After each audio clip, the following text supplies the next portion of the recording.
بسم اللہ الرحمن الرحیم، شروع اللہ کے نام سے جو بڑا مہربان نہایت رحم والا ہے۔ والنازعات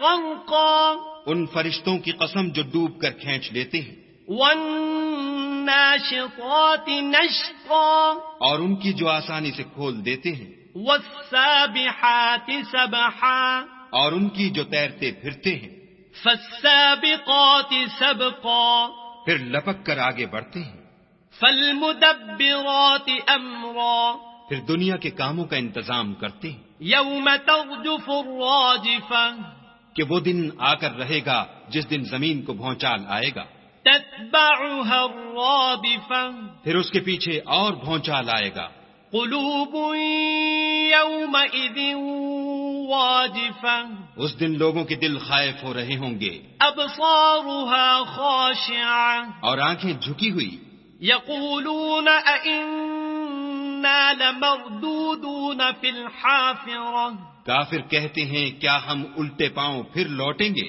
اذا کننا عظاما نخرہ، بھلا جب ہم کھوکھلی ہڈیاں ہو جائیں گے تو پھر زندہ کیے جائیں گے، قالوا تلك اذا کرۃ خاسرہ، کہتے ہیں کہ یہ لوٹنا تو موجب زیاں ہے، فانما هي زجرۃ واحدہ، وہ تو صرف ایک ڈانٹ ہوگی، فاذا هم بالساہرہ، اس وقت وہ سب میدان حشر میں آ جمع ہوں گے۔ هل اتاک حدیث موسیٰ، بھلا تم کو موسیٰ کی حکایت پہنچی ہے، اذ ناداہ ربہ بالواد المقدس طویٰ، جب ان کے پروردگار نے ان کو پاک میدان یعنی طوا میں پکارا، اذهب الى فرعون انہ طغیٰ، اور حکم دیا کہ فرعون کے پاس جاؤ وہ سرکش ہو رہا ہے، فقل هل لك الى ان تزکا، اور اس سے کہو کیا تو چاہتا ہے کہ پاک ہو جائے، وَأَهْدِيَكَ إِلَىٰ رَبِّكَ فَتَخْشَىٰ، اور میں تجھے تیرے پروردگار کا رستہ بتاؤں تاکہ تجھے خوف پیدا ہو۔ فَأَرَاهُ الْآيَةَ الْكُبْرَىٰ، غرض انہوں نے اس کو بڑی نشانی دکھائی، فَكَذَّبَ وَعَصَىٰ، مگر اس نے جھٹلایا اور نہ مانا، ثُمَّ أَدْبَرَ يَسْعَىٰ، پھر لوٹ گیا اور تدبیریں کرنے لگا، فَحَشَرَ فَنَادَىٰ، اور لوگوں کو اکٹھا کیا اور پکارا، فَقَالَ أَنَا رَبُّكُمُ الْأَعْلَىٰ، کہنے لگا کہ تمہارا سب سے بڑا مالک میں ہوں۔ فَأَخَذَهُ اللَّهُ نَكَالَ الْآخِرَةِ وَالْأُولَىٰ، تو خدا نے اس کو دنیا اور آخرت دونوں کے عذاب میں پکڑ لیا۔ ان فی ذلک لعبرۃ لمن یخشی، جو شخص خدا سے ڈر رکھتا ہے اس کے لیے اس قصے میں عبرت ہے۔ اانتم اشد خلقا ام السماء بناها، بھلا تمہارا بنانا مشکل ہے یا آسمان کا، اسی نے اس کو بنایا۔ رفع سمكها فسواها، اس کی چھت کو اونچا کیا پھر اسے برابر کر دیا۔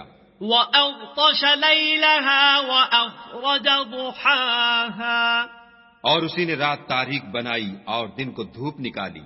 والأرض بعد ذلك دحاها، اور اس کے بعد زمین کو پھیلا دیا۔ أخرج منها ماءها ومرعاها، اسی نے اس میں سے اس کا پانی نکالا اور چارہ اگایا۔ والجبال أرساها، اور اس پر پہاڑوں کا بوجھ رکھ دیا۔ متاعا لكم ولأنعامكم، یہ سب کچھ تمہارے اور تمہارے چار پایوں کے فائدے کے لیے کیا۔ فإذا جاءت الطامة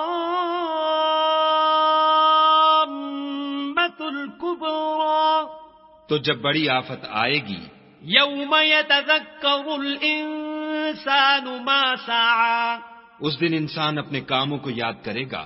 وبرزت الجحيم لمن يرى، اور دوزخ دیکھنے والے کے سامنے نکال کر رکھ دی جائے گی۔ فأما من طغى، تو جس نے سرکشی کی وآثر الحیات الدنیا، اور دنیا کی زندگی کو مقدم سمجھا، فإن الجحیم هی المأوى اس کا ٹھکانہ دوزخ ہے۔ وَأَمَّا مَنْ خَافَ مَقَامَ رَبِّهِ وَنَهَى النَّفْسَ عَنِ الْهَوَى اور جو اپنے پروردگار کے سامنے کھڑے ہونے سے ڈرتا اور جی کو خواہشوں سے روکتا رہا، فَإِنَّ الْجَنَّةَ هِيَ الْمَأْوَى اس کا ٹھکانہ بہشت ہے۔ يَسْأَلُونَكَ عَنِ السَّاعَةِ أَيَّانَ مُرْسَاهَا اے پیغمبر صلی اللہ علیہ وآلہ وسلم، لوگ تم سے قیامت کے بارے میں پوچھتے ہیں کہ اس کا وقوع کب ہوگا۔ فِيمَ أَنْتَ مِنْ ذِكْرَاهَا سو تم اس کے ذکر سے کس فکر میں ہو؟ إِلَى رَبِّكَ مُنْتَهَاهَا اس کا منتہا یعنی واقع ہونے کا وقت تمہارے پروردگار ہی کو معلوم ہے۔ إِنَّمَا أَنْتَ مُنذِرُ مَنْ يَخْشَاهَا جو شخص اس سے ڈر رکھتا ہے تم تو اسی کو ڈر سنانے والے ہو۔ كأنهم يوم يرونها لم يلبثوا إلا عشية أو ضحاها جب وہ اس کو دیکھیں گے تو ایسا خیال کریں گے کہ گویا دنیا میں صرف ایک شام یا صبح رہے تھے۔